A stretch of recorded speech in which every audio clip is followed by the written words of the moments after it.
బలపరచువాడును, రక్షించువాడును, స్థిరపరచువాడైనటువంటి దేవుడు తిరిగి మనలను ఉదయకాలపు కృపావాక్య ధ్యానంలోకి ప్రవేశించడానికి, మనలను ఆయన కృపను బట్టి జ్ఞాపకము చేసుకున్నటువంటి దేవాది దేవునికు హృదయపూర్వకమైనటువంటి కృతజ్ఞతాస్తుతులు చెల్లిస్తున్నాను. అలాగనే ఈ యొక్క కృపావాక్య ధ్యానంలో పాలుపంపులు కలిగినటువంటి బిడ్డలు వాక్యం వింటూ బలపడుతూ అనుసరిస్తూ మేలు అనుభవిస్తున్న బిడ్డలకు ప్రభు పేరిట వందనములు, ప్రభు పేరిట శుభములు తెలియచేస్తూ ఉన్నాను. ప్రియమైన దేవుని బిడ్డలారా, తిరిగి ప్రభు మనకు ఉదయకాలమందు మన కొరకు ప్రభు ఇచ్చినటువంటి కృపావాక్యాన్ని మనం చదువుకొని ప్రార్థనాపూర్వకంగా మనం ధ్యానం చేద్దాం.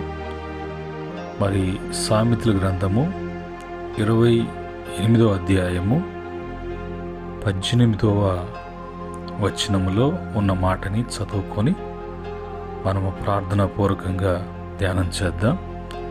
ఇక్కడ రాయబడినటువంటి మాటలలో యథార్థముగా ప్రవర్తించువాడు రక్షింపబడును, మూర్ఖ ప్రవర్తన గలవాడు హఠాత్తుగా పడిపోవును. కృపగల తండ్రి, దయగలిగినటువంటి పరిశుద్ధుడా, మా ప్రార్థనను ఆలకించువాడా, మాకు సమాధానాన్ని అనుగ్రహించేటువంటి ప్రభు, ఉదయకాలమందు మీ కృపావాక్యాన్ని మేము ధ్యానిస్తున్నాము తండ్రి. మీ పాద సన్నిధిలో నీ దాసును మరుగుపరిచి మీరు మాట్లాడండి. ప్రతి విషయంలో కూడా మంచి వివరణ ఇవ్వండి. బిడ్డలు అర్థము చేసుకొని తమ హృదయాలలో మీ వాక్యాన్ని భద్రపరుచుకొని బిడ్డలు నివసించున్నట్లుగా, తద్వారా బిడ్డలు బలపడటానికి, స్థిరపరచబడటానికి కృప దయచేయమని యేసుక్రీస్తు నామములో అడిగి వేడుకుంటున్నాము తండ్రి. ఆమేన్.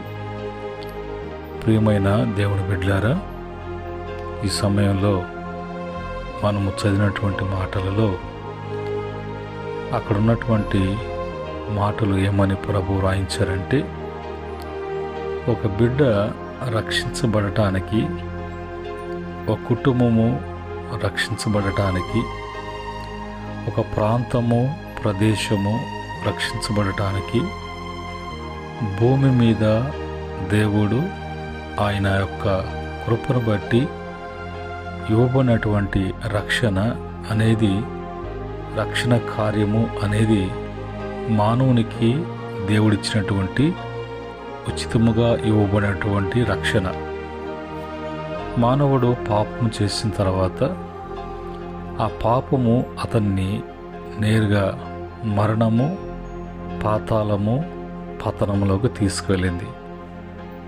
దేవుడు కలుగు చేసినటువంటి మానవుడిలో నివసిస్తున్నటువంటి దేవుని ఆత్మ నరకానికి పోవటము ఆయనకి ఇష్టం లేదు. కాబట్టి ఆయనే తన ప్రియకుమారుని ఈ లోకానికి పంపించి ఆ మరణము, ఆ పాప శిక్ష, పాపం వలన వచ్చు జీతం మరణం మరి మానవునికి కాకుండా మానవుని కలుగు చేసినటువంటి దేవుడే తన దేహమందు ఆయన మరణమును అనుభవించినటువంటి దేవుడిగా ఉన్నారు. కనుక ఇప్పుడు ప్రతి మానవునికి ఆయన వలన రక్షణ అనేది అనుగ్రహించబడింది. ఇది విశ్వాసాన్ని బట్టి, నీతిని బట్టి, మంచిని బట్టి కాదు, కానీ కేవలము దేవుని యొక్క కృపను బట్టి మనం కలిగి ఉండవలసినటువంటిది. కలిగి ఉంటున్నటువంటి రక్షణ ప్రభు యొక్క మరి అది ఆయన యొక్క దానమే. కనుక ఈరోజు మనిషి రక్షించబడటం లేదు. రక్షణ గురించి అవగాహన లేకుండా మనిషి జీవితము తన ఇష్టం వచ్చినట్లుగా విచ్చలవిడిగా జీవించి తద్వారా పాపము, అపరాధము, దోషములలో మునిగు తేలుతూ తనలో ఎలాంటి ఫలింపు, ఎలాంటి అభివృద్ధి, ఎలాంటి సంతోషము, ఎలాంటి సమాధానము, ఎలాంటి సుఖము అనేది లేకుండా తన యొక్క మూర్ఖతను బట్టి, ఆ యొక్క మూర్ఖ ప్రవర్తనను బట్టి మరి అర్హుడు కాకుండా, అర్హత లేకుండా పడిపోవటము అనేది, నాశనం కావటం అనేది జరుగుతూ ఉన్నది. అలాగా ఎందుకు జరుగుతున్నది అనటానికి మూర్ఖత్వం. అలాగా జరగకుండా ఉండాలి అంటే ఎలాంటి ప్రవర్తన అనేది ఈ యొక్క మరి వచనములో ఉన్నటువంటి మాటలు. కనుక దేవుని యొక్క రక్షణ అనేది మరి ఎవరు కలుగుతుంది అంటే తమ యొక్క ప్రవర్తనను దిద్దుబాటు చేసుకొని తమ ప్రవర్తన లోక సంబంధముగా, శరీర సంబంధంగా, అపవాది సంబంధంగా కాకుండా దేవుని సంబంధులు ఎప్పుడు కూడా నీతి, నిజాయితీ, యథార్థత, మంచితనము, పరిశుద్ధత అనేది వాళ్ళ ప్రవర్తనలో ఉంటుంది. అలాంటి ప్రవర్తన కలిగినటువంటి వారు ఎవరు అంటే వారు యథార్థవంతులు, నీతిమంతులు, మంచివారు, పరిశుద్ధమైనటువంటి జీవితాన్ని జీవించేటువంటి వారు. ఈరోజు ఆ యథార్థత అనే దాంట్లో మానవుడు జీవించటానికి ఇష్టపడట్లేదు. ఆ యథార్థత అనేది మరి ఆ యథార్థంగా ఉంటే అతను అనుకున్నటువంటి కోరికలు, అతను తనపు ఉద్దేశాలు నెరవేర్చుకోవటానికి ఆ నీతి, నిజాయితీ లేక యథార్థత పనికిరాదు కదా. అందుకని మానవుడు మరి ఈ యొక్క మార్గానికి రాకుండా తన కోరుకున్న మార్గము, లోకము ఆకర్షిస్తున్నటువంటి మార్గంలోకి పరుగులు తీస్తూ ఉన్నాడు. ఈరోజు యథార్థమైనటువంటి ప్రవర్తన గురించి మనం తెలుసుకొని అలాగా లోకం వైపులకు పరుగులు తీయకుండా దేవుని వైపుకు మనం ముందుకు సాగటానికి, తద్వారా ప్రభు కల్పించేటువంటి ప్రతి మేలు కూడా అర్హులుగా అనుభవించడానికి ప్రభు సన్నిధిలో మనం సిద్ధపడదాం. మొదటగా సామెతల గ్రంథము 10వ అధ్యాయం 9వ వచనములో అంటారు, యథార్థంగా ప్రవర్తించువాడు నిర్భయముగా ప్రవర్తించును, కుటిలవర్తనుడు బయలుపడును. యథార్థత అని ఉంటే ఆ ప్రవర్తన మరి నిర్భయముగా, భయము లేకుండా, బెదురు లేకుండా, చింత లేకుండా ఖచ్చితముగా ప్రవర్తించుకోవటానికి, నడుచుకోవటానికి ఆ యథార్థత అనేది వారి జీవితంలోకి ఆ మేలు తెచ్చిపెడుతుంది. రెండవదిగా 84వ కీర్తన 11వ చరణములో ఉన్నటువంటి మాట, దేవుడైన యెహోవా సూర్యుడును కేడెమునై ఉన్నాడు, యెహోవా కృపయు ఘనతయు అనుగ్రహించును, యథార్థముగా ప్రవర్తించు వారికి ఆయన ఏ మేలు చేయక మానడు. ఆయన మానే దేవుడు కాదు, మాన్పించే దేవుడు కాదు. నీ జీవితంలో జరిగించేవాడు, చేసేవాడు, ఇచ్చేవాడుగా ప్రభు ఉన్నారు. ఆ ప్రభు ఆయన ఎలాంటి శక్తిమంతుడై ఉన్నాడు, ఎలాంటి ఆయన ప్రభావం కలిగినటువంటి వాడు ఉన్నాడు అంటే ఆయన యొక్క ప్రభావాన్ని ఆయన సూర్యుడును అని రాయబడింది. రెండవదిగా ఆయన కేడెమును అని రాయబడింది. కనుక ఆయన సూర్యుడును కేడెమునై ఉన్నాడు. ఆయన మరి భూమి మీద కృపయు ఘనతయు అనుగ్రహించేటువంటి వాడుగా ఉన్నాడు. అలాంటి ప్రభావం కలిగినటువంటి దేవుడు ఈ భూలోకములో యథార్థముగా జీవించేటువంటి వారి జీవితంలో ఆయన కృప చూపిస్తూ ఉంటాడు. తన బిడ్డలను కృపలో వాళ్ళని ఎదిగిస్తూ ఉంటాడు. అందులో ఆయన ఘనపరుస్తూ ఉంటాడు. కనుక వారికి మరి ఏ మేలు కూడా చేయక మానడు, ఆయన చేస్తూనే ఉంటాడు. కనుక ఇప్పుడు మన 2 మాటలు చెప్పుకున్నాం. మరి ప్రవర్తన బట్టి ఎలాగుంటారని, ఆ యొక్క యథార్థ ప్రవర్తన బట్టి దేవుడు ఏమి అనుగ్రహిస్తాడు, ఇచ్చేటువంటి ఆయన ఏమి కలిగి ఉంటే ఏమి ఇస్తాడు అనే విషయం మనకు అర్థమైంది. మూడవదిగా మరి సామెతల గ్రంథము 11వ అధ్యాయము 3వ వచనములో యథార్థవంతుల యథార్థత వారికి త్రోవ చూపించును, ద్రోహుల మూర్ఖ స్వభావము వారిని పాడు చేయును. పాడేటువంటి వారు, పాడు చేయబడుతున్నటువంటి వారు, వాళ్ళలో ఆ స్వభావాన్ని బట్టి వాళ్ళు పాడైపోతున్నారు, పాడు చేయబడుతున్నారు. ఏ స్వభావము అంటే ద్రోహము చేసేటువంటి స్వభావము వాళ్ళు ఉంది కాబట్టి ఆ ద్రోహము చేసేటువంటి స్వభావం కలిగినటువంటి స్వభావము మూర్ఖ స్వభావం. కనుక ఎదుటి వాళ్ళకి నేను అన్యాయం చేస్తున్నానే, ఎదుటి వాళ్ళకి నేను మోసం చేస్తున్నానే, నన్ను నమ్మి ఇంతగా వాళ్ళు నా యొద్దకు వచ్చినప్పుడు, నాకు అప్పగించినప్పుడు నేను ఎలాగుండాలా అనేటువంటిది ఈ ద్రోహం చేసేటువంటి మూర్ఖ స్వభావులకు ఉండదు. కాబట్టి వారు పాడైపోతారు, పాడు చేయబడతారు, వాళ్ళు పడిపోతారు. వారు మరి వారి జీవితంలో నష్టపోవటము అనేది అందరి దృష్టిలో విలువలేనటువంటి వారుగా ఉంటారు. అయితే యథార్థవంతుల యొక్క యథార్థత వారికి వారి యొక్క త్రోవల్ని చూపించడమే కాకుండా వారు నడుస్తున్నప్పుడు ఆ యథార్థతలో ముందుకు సాగుతున్నప్పుడు ఆ యొక్క యథార్థత వాళ్ళ యొక్క త్రోవల్ని సరళము చేస్తూ ఆ త్రోవలో ఆటంకాలు, అడ్డంకులు, అప్ అండ్ డౌన్లు ఏమి కూడా లేకుండా వారు ముందుకు సాగగలరు. ఇది బైబిల్లో నుంచి మనము తెలుసుకుంటున్నటువంటి విషయాలు. అలాగనే మరి సామెతల గ్రంథము 2వ అధ్యాయము 7వ వచనంలో ఉన్నటువంటి మాటల్లో అక్కడ మరి ఇంకొక మాట రాయబడింది.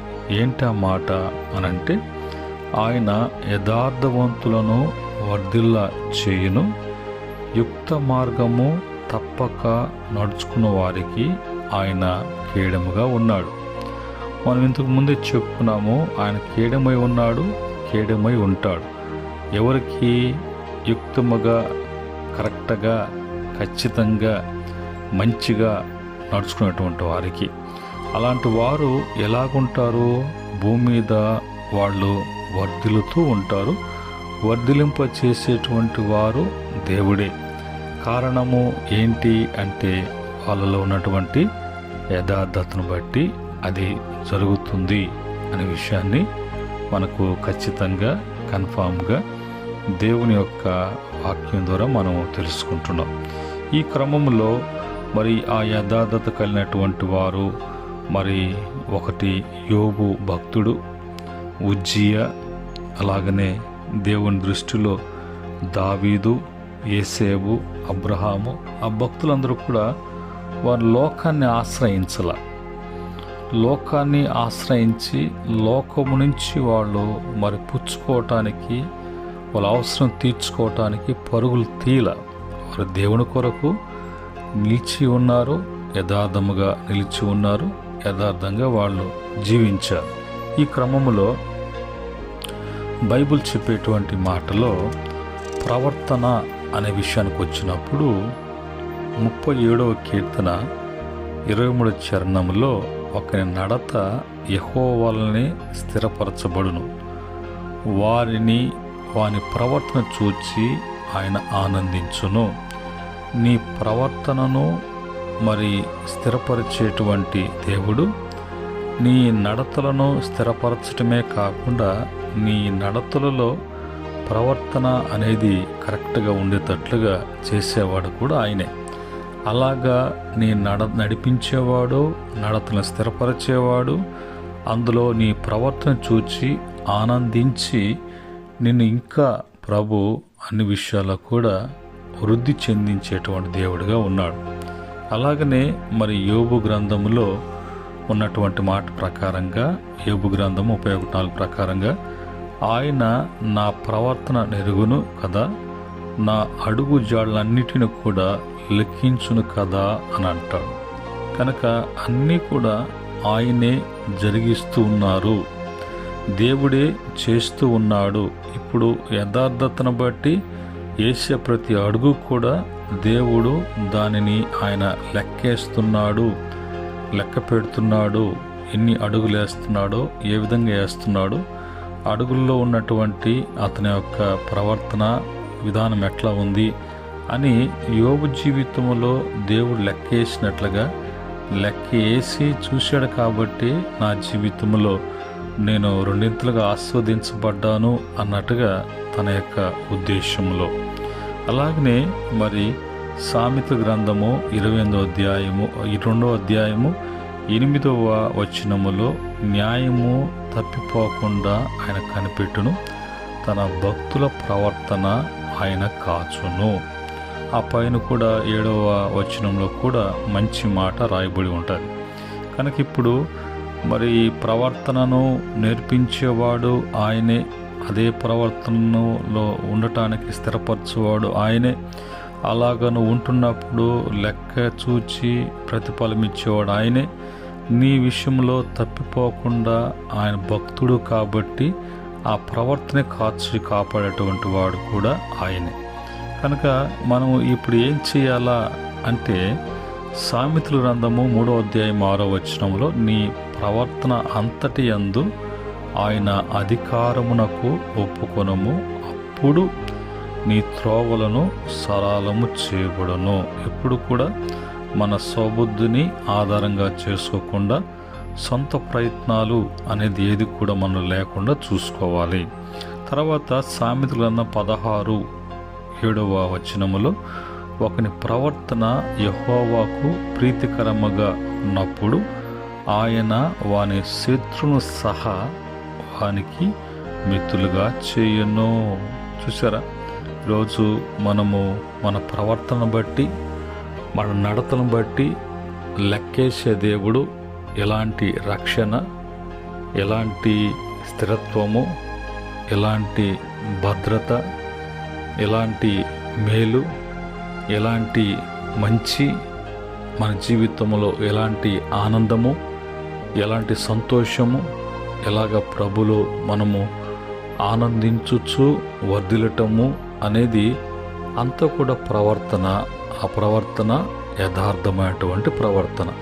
కనుక ఇప్పుడు ప్రభు చెప్పేటువంటి ఫైనల్గా ఒక మాట, నీ స్వబుద్ధిని ఆధారంగా చేసుకోకుండా నీ ప్రవర్తన అంతటా కూడా ఆయన అధికారానికి ఒప్పుకున్నప్పుడు ఆయన నీ విషయంలో కృపను ఘనతను చూపించే దేవుడు, ఏ మేలు చేయకుండా ఆపేటువంటి దేవుడు కాదు. కనుక ఈ క్రమంలో మనకు ఇప్పుడు కష్టపడుతున్నాము అంటే, మనకు మేలు జరగట్లేదు అంటే, మన కార్యాలు ఆగిపోయాయి అంటే, ఇప్పుడు మన నడతలు, మన ప్రవర్తనలు దేవుని ఎదుట ఎలాగ ఉన్నది, ఎలాగ నడుచుకుంటున్నాం అనేది ఒకసారి కానీ ఈ వాక్యాన్ని బట్టి చూసుకున్నప్పుడు తిరిగి నీ జీవితంలో ఆయన ఏ మేలు చేయక మానడు. అయితే ప్రవర్తన అంతట్లో ఆయన అధికారం క్రింద నీ ప్రవర్తన ఉండాలి. నీ సొంత ఉద్దేశాలు అవి ఏవి కూడా అందులోకి రాకుండా చూసుకోవాలి. అటు స్థితి ప్రభు యేసుక్రీస్తు ద్వారా మీకు అనుగ్రహించి కృపను ఘనతను ఇస్తూ అంతకంతకు వృద్ధి చెందేటువంటి స్థితి మీకందరూ కూడా కలుగునుగాక. ఆమెన్.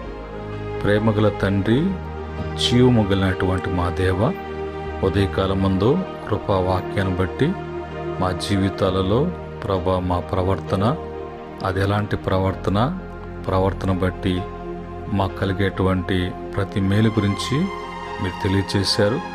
అవన్నీ మా జీవితంలో జరగలేదు అని మేము బాధపడుతూ కుమిలిపోతూ ఎంతో ఆవేదన చెందుతున్నప్పుడు ఈ కృపా వాక్యము ఆ ఆవేదనలు, నానా ఆవేశాలు ఏవి కూడా మా జీవితంలో ఇంకా రాకుండా ఉండకుండా అవి పారిపోతూ మీ సమాధానము మమ్మల్ని ఏలినట్లుగా మీ కృపా వాక్యం ద్వారా మాతో మాట్లాడారు. ఈ మాటలు వింటున్న బిడ్డలు, ఈ మాటలు ఎన్ని ప్రాంతాలకు వెళ్తున్నదో, ఎంతమందికి మీరు వినిపింప చేస్తున్నారో వారందరి జీవితంలో కార్యం జరిగించమని యేసుక్రీస్తు నామంలో అడిగి వేడుకుంటున్నాము తండ్రి, ఆమేన్. పరమ తండ్రి, మన దేవుని ప్రేమ, రక్షకుడైనటువంటి మన యేసుక్రీస్తు యొక్క కృప, పరిశుద్ధాత్మ యొక్క సహవాసము ఈ వాక్యాన్ని వింటూ గాయకుంటున్న బిడ్డలకును, సకల పరిశుద్ధులకును, ఆయన దాసులకును సదా తోడై ఉండి నడిపించునుగాక, ఆమేన్.